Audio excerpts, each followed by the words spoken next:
복된 주일입니다. 주 하나님께서 오늘도 우리와 함께 하시고 또 영광 중에 임하시고 우리에게 신령한 은혜와 복을 더해 주실 줄로 믿습니다.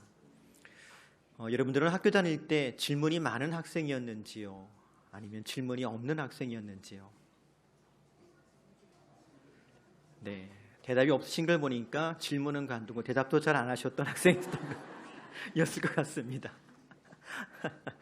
네, 한 번은 부활이 없다라고 하는 사두개인들이 예수님께 나와 질문했더랍니다. 선생님, 모세는 형이 자식이 없어 죽으면 동생이 형수와 결혼하여 형의 대를 이어야 한다고 했습니다.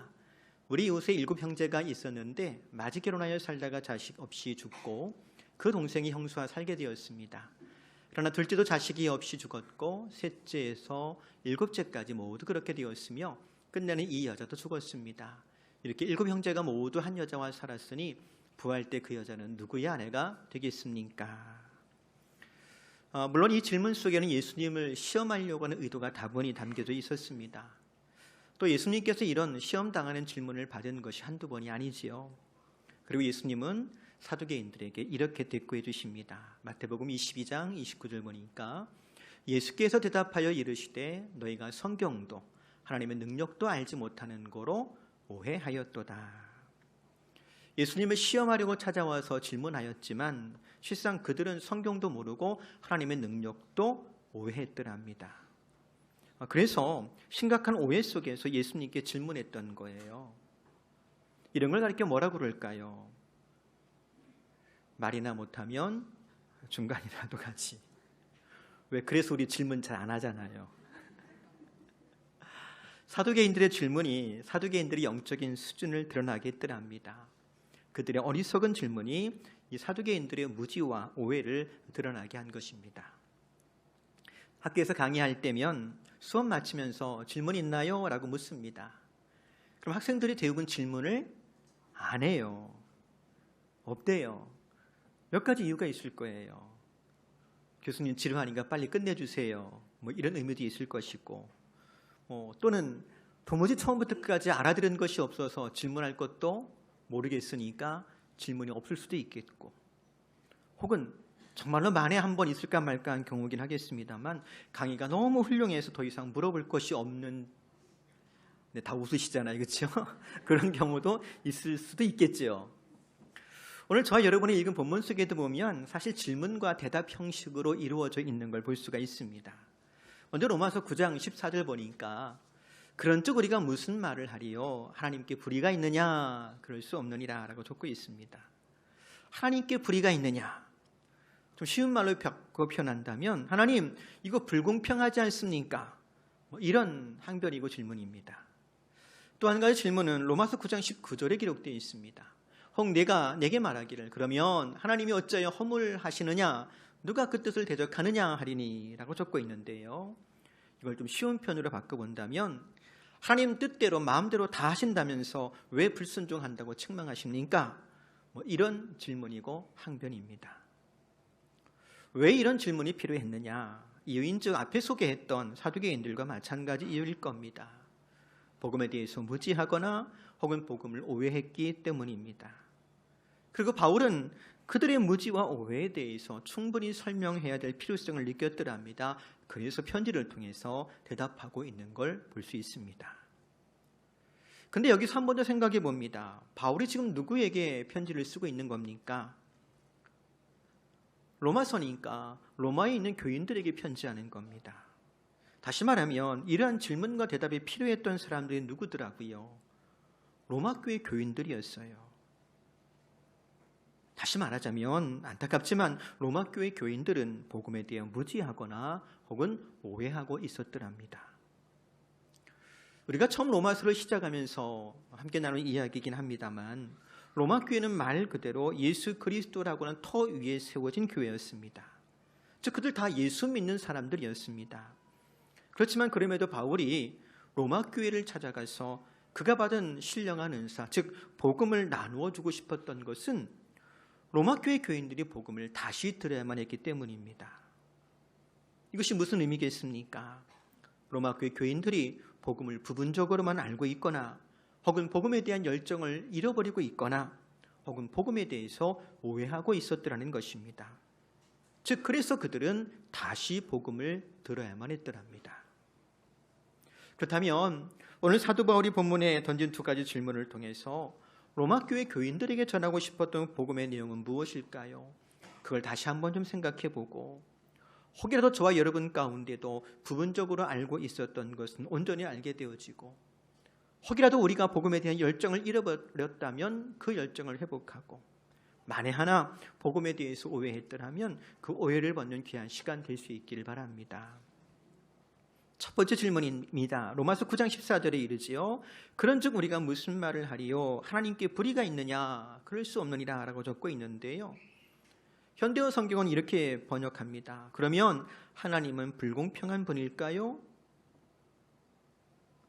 왜 하나님은 불공평한 분일까요? 라고 묻고 있느냐? 로마서 9장 3절에 보면 바울이 이런 말을 합니다. 나의 형제 곧 고륙의 친척을 위하여 네 자신이 저주를 받아 그리스도에게서 끊어질지라도 원하는 바로라. 우리 중에도 믿지 않는 부모나 형제, 남편과 아내 혹은 자녀들을 위해서 그들을 구원하고 싶은 간절한 마음을 갖고 기도하는 분들이 있을 거예요. 또 권면하는 분들이 있을 겁니다. 그 기도와 권면을 포기하지 않을 텐데 바울도 역시 마찬가지였더랍니다.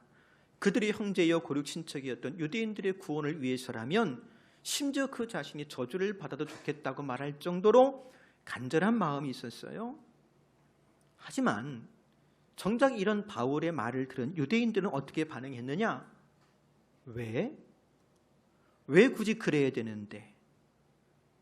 심지어 어떤 이들은 이렇게 말합니다. 우리는 이미 구원받은 사람인데 무슨 소리 하고 있는 거야? 이렇게 대꾸하며 반응했더라는 거죠.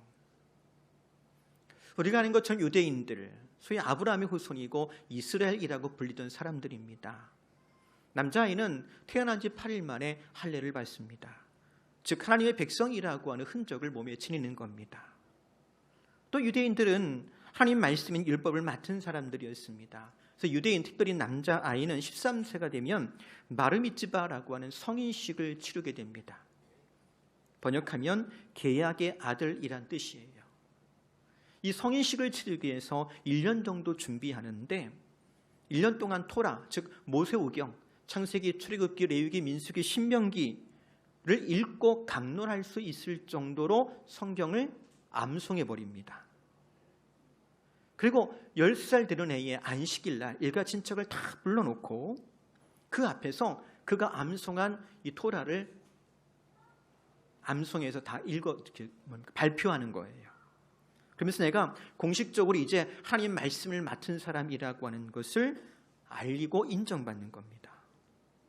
그리고 일평생 동안 안식일을 준수하고 정한 것과 부정한 것을 구별하여서 이스라엘 자손으로서 성별된 삶을 살아가게 됩니다. 그게 유대인이에요. 근데 그런 유대인들을 향해서 바울이 말합니다. 나는 내 형제 곧 육체를 따라든 내 유대인들의 구원을 위해서라면 내 자신이 저주를 받아도 좋습니다. 라고 했더니 대번에 뭐라고 대꾸하고 반응하느냐? 왜 그래야 되는데? 우리가 뭐가 부족한데? 나는 아무런 문제가 없는데? 이렇게 반응했더라는 거지요. 하지만 바울이 무엇을 지적하느냐?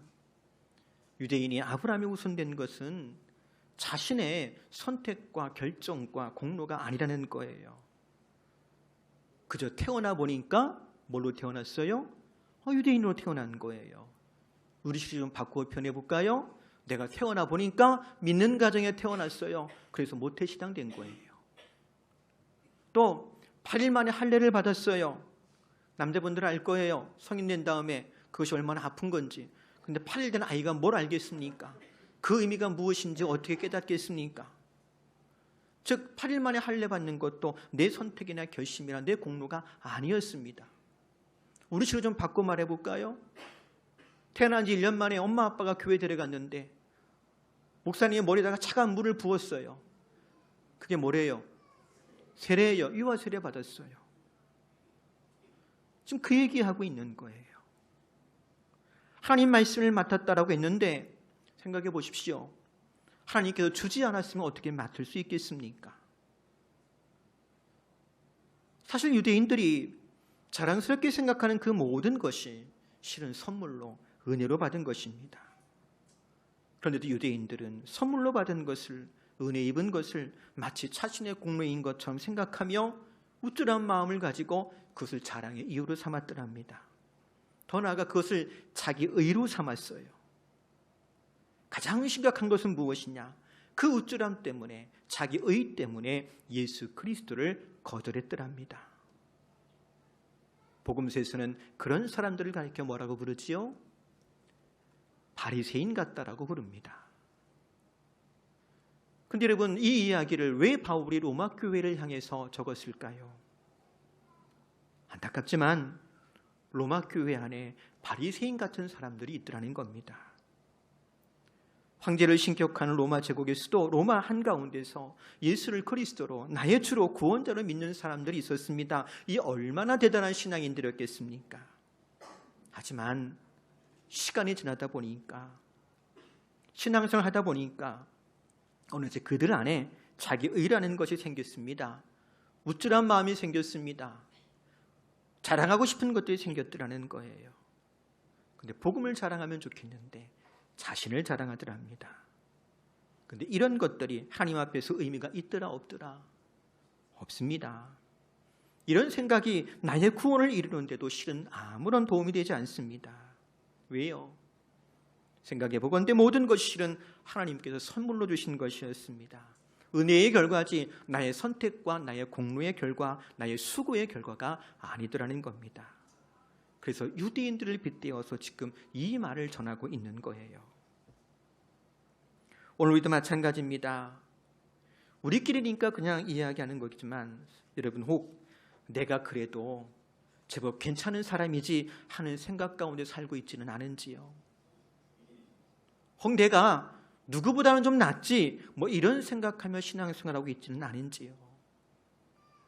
근데 다시 한번 진지하게 생각해 보기 바랍니다. 정말로 내가 하나님 앞에서 괜찮은 사람입니까? 내가 하나님 앞에서 괜찮은 사람이라는 생각 때문에 자신의 죄인됨을 깨닫지 못하고, 자신의 공고함을 인정하지 못하고, 자신의 허물과 죄를 가지고 애통해 본 적 없이, 회개도 없이 그저 시간 지나다 보니까 세례도 받고 집사도 되고 권사도 되고 장로도 되고 심지어 저처럼 목사 되는 사람도 얼마든지 있을 수 있을 겁니다. 하지만 회개하지 않은 사람에게 구원의 은혜가 임했겠으며 자신의 죄인됨을 인정할 줄 모르는 사람이 하나님의 도움을 간구할 수 있겠습니까? 오히려 여전히 믿는다고 하면서 자기 힘으로 고집스럽게 자기 생각대로 살아갈 거예요.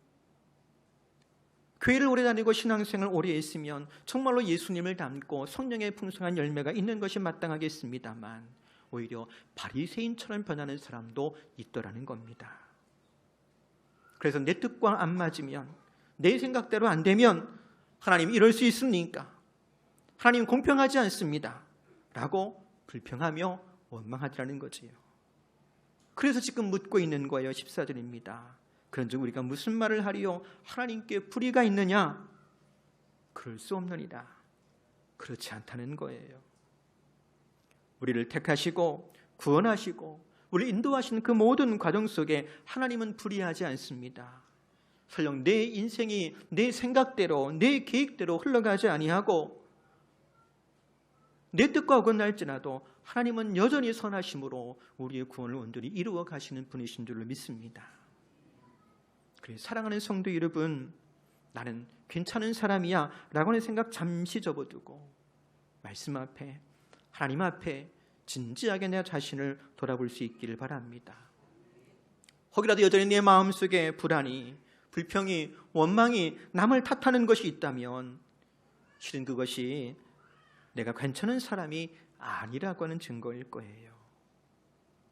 다시 한번 믿음의 주를 바라보며 내 힘과 내 지혜가 아니라 은혜 가운데 주의 뜻을 구함으로 살아가는 저 여러분 될 수 있기를 바랍니다. 두 번째, 19절에 보니까 또 이렇게 기록하지요. 혹 내가 내게 말하기를 그러면 하나님이 어찌하여 허물하시느냐? 누가 그 뜻을 대적하느냐 하리니. 이 말씀은 하나님의 주권적인 선택에 관한 질문입니다. 앞에서 유대인들이 자랑하는 그 모든 것들이 자신들의 선택과 공로가 아니라 하나님의 은혜라고 그랬습니다. 즉 구원에 있어서 처음부터 끝까지 하나님께서 우리의 구원을 이루어 가십니다. 사실 하나님께서 우리를 택하시고 성령을 통해 우리에게 믿음을 주시고 구원을 이루어 가신다라고 하면 우리가 할 수 있는 것이라곤 주님 고맙습니다, 감사합니다 라고 은혜를 인정하는 것이 전부일 거예요. 근데 여러분, 사람 마음에 꼭 그렇지가 않더라고요. 마음 한편에서 어떤 생각이 있느냐? 그럼 나는 뭐야? 난 아무것도 아니야? 나는 뭐 허수아비인가? 라고 싶은 것이 사람의 마음입니다. 더 나아가 하나님 뜻대로 다 하신다면 혹이라도 불순종하는 것도 하나님 뜻대로 행한 것이니 하나님 책임입니다. 책망받을 사람 아무도 없습니다. 이런 마음도 사람 마음속에 있더라는 거죠. 예를 들면 이런 겁니다. 아담과 하와가 선악과를 따먹음으로 말미암아서 하나님과 우리 사이에 죄가 들어왔고 죄가 우리를 지배하여 우리는 죄의 종로로 타게 되었습니다 라고 했더니 뭐라고 대꾸하느냐? 모든 것을 아시는 하나님께서 선악과를 만들어 놓으면 그거 먹을 줄 몰라서 만들어 놓았을까? 알면서도 만든 거 아니야? 그러니 따먹은 인간에게 죄가 있는 것이 아니고 선악과를 만든 하나님께 허물이 있는 건 아니겠어? 근데 왜 죄인이라고 심판하셔? 이렇게 대꾸하더라는 거예요. 그렇지만 우리는 알고 있습니다. 하나님께서 우리를 만드실 때 자유의지 없는 로봇처럼 만든 것이 아니라 우리에게 하나님의 형상을 입히시고 우리에게 자유의지를 주셨습니다. 그 자유의지를 가지고 하나님을 인식하고 사랑하며 교제하는 존재가 되게 해주셨더랍니다. 그것이 하나님의 주권적인 섭리 속에 우리에게 자유의지를 주시고 우리의 선택을 기다리시는 하늘아버지의 마음이에요. 심지어 그 자유 때문에 난 어쩌라고요? 난 아무것도 아닌가요? 내가 무슨 허수아비입니까? 라고 따지든 물을 수 있는 것도 사실은 자유가 있으니까 하는 거겠지요. 다만 하나님이 주신 그 자유를 하나님을 사랑하며 순종의 근거로 사용하는 사람도 있고 내게 주신 자유를 가지고 불순종의 기회로 삼아서 하나님을 시험하는 도구로 삼는 사람도 있더라는 겁니다. 요즘은 어떤지 모르겠습니다만 예전에 대통령 욕하는 것이 무슨 유행처럼 번졌던 적도 있었던 것 같아요. 뭐 일만 안 되면 다 대통령 탓이래.